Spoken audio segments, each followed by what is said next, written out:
Hello, I'm Fast Lawyer. Today we're doing a Let's Play and initial impressions for The Pearl of the Desert VR, a game that was released on the Steam store November 24th, 2024. It normally retails for $13. It's currently on a Steam sale, 65% off. And I did buy this game, which came out to, a little less than $5. And so, is it worth $5? Let's take a look. So the first thing I notice is the graphics look very different than what I thought they would.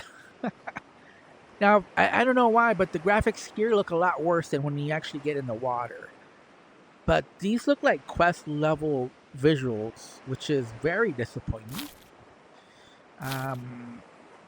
This is poor lighting, very poor textures, and it looks like a quest game, a Quest 2 game. It doesn't even look like even Quest 3 games look better now. This doesn't look good at all.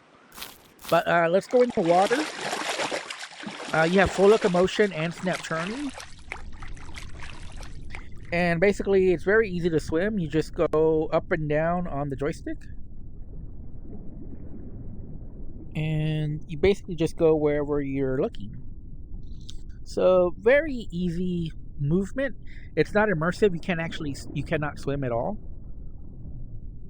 And the big problem is that us PCVR veterans have more than likely already played Subside.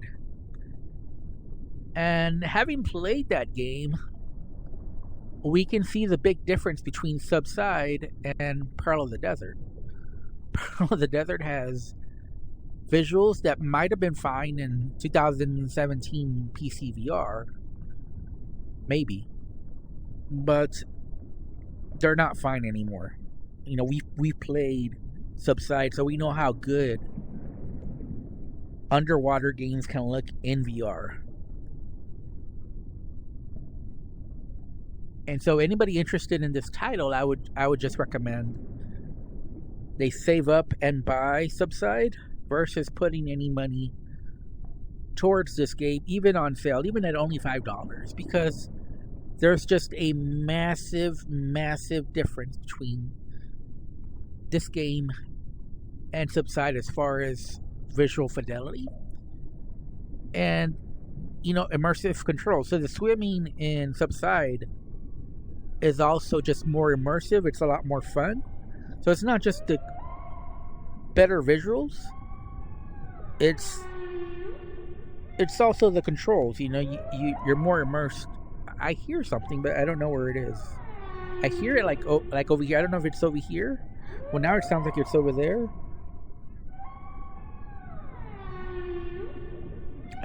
I don't know what I'm hearing. I can hear something, but I hear it all around. Like I hear it over there now, but I don't think there's anything over there. So I don't know if it's the spatial audio. There's another reason why I can't recommend this game even at the sale price, and that's performance. Performance is pretty bad. I've seen my frame rates just be all over the place.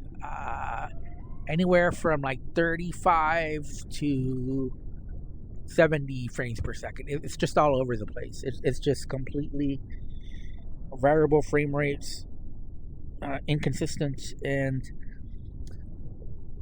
one thing that I mentioned, and I don't want to sound like I'm bragging, but it does sound like it, is that I've never experienced VR sickness. I can play VR games with very low frame rates. It doesn't really bother me. Obviously, it's not a pleasant experience. I'm not going to say, oh, it's great playing VR games with low frame rates. No, it's not great. It's not a pleasant experience, but it doesn't really bother me. Like I could play for hours in a game with low frame rates. Oh, there's the whale. There it is.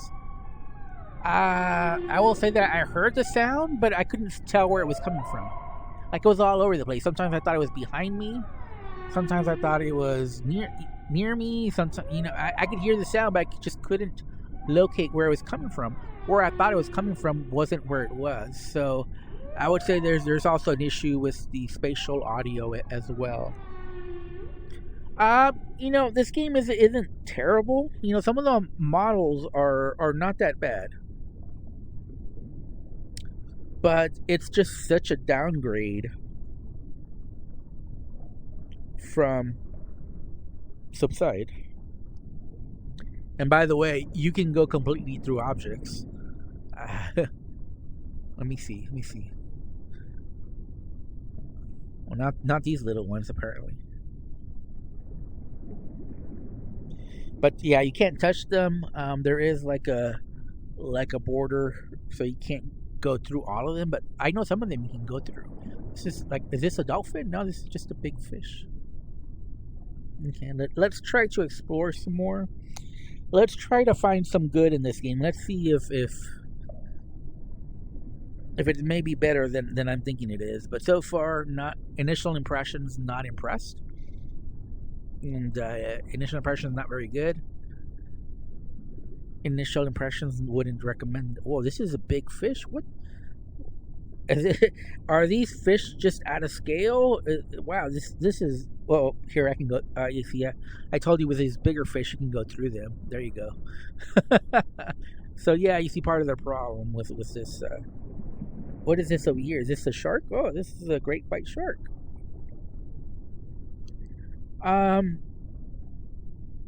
This is not a bad attempt at what the developer was going for. Underwater experience. But I also wouldn't say it's a good attempt. I could see someone with inexperience in developing for VR making something like this, but it's just like they put all these assets like all over the place without much care or thought to how the end user would experience the game. So it just feels like a mishmash of stuff thrown in. There are some good assets like the manta ray, the shark, the sea turtle. There are some things that are cool. It is cool to see this turtle here, but then you go right through it. It kind of ruins all the immersion. And there's, it's like not thrown in a very thoughtful manner. Like it seems like a lot of stuff was just thrown in. Obviously there's a design here. I'm not going to say it's completely random and the developer just threw in a bunch of stuff willy-nilly. No, I'm not saying that. Obviously the developer tried their best to make this a good experience and put stuff together in a somewhat logical manner. But you can see here, where the boat is, and then you can see stuff going through it.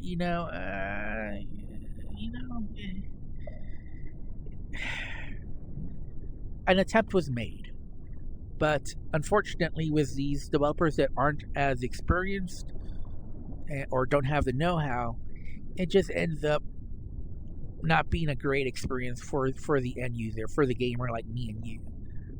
And trust me, I don't want to give this game a negative review, because this is the type of experience right up my alley. I usually like... Oh man, what's going on here? I think I'm stuck. Oh no. Hopefully I can get out. Okay, yeah, I'm getting out. Okay, woo! Woo! The frame rates are really causing an issue now. Like, I'm trying to get out of here. I don't know that I can. I'm trying to get out. I'm trying to get out. Can I get out? Can I get out of here? Okay, yes, apparently, yes I can. Okay. But yeah, you see part of the problem. I don't think this is worth the original asking price at $13. It's definitely not worth $13, but even at the 65% off, which, I decided to pull the trigger, I'm not going to refund the game or anything like that, because, I don't think it's that bad. I don't think it's like the worst game. But it's also not something that I could recommend to anyone. I don't think it's worth $5.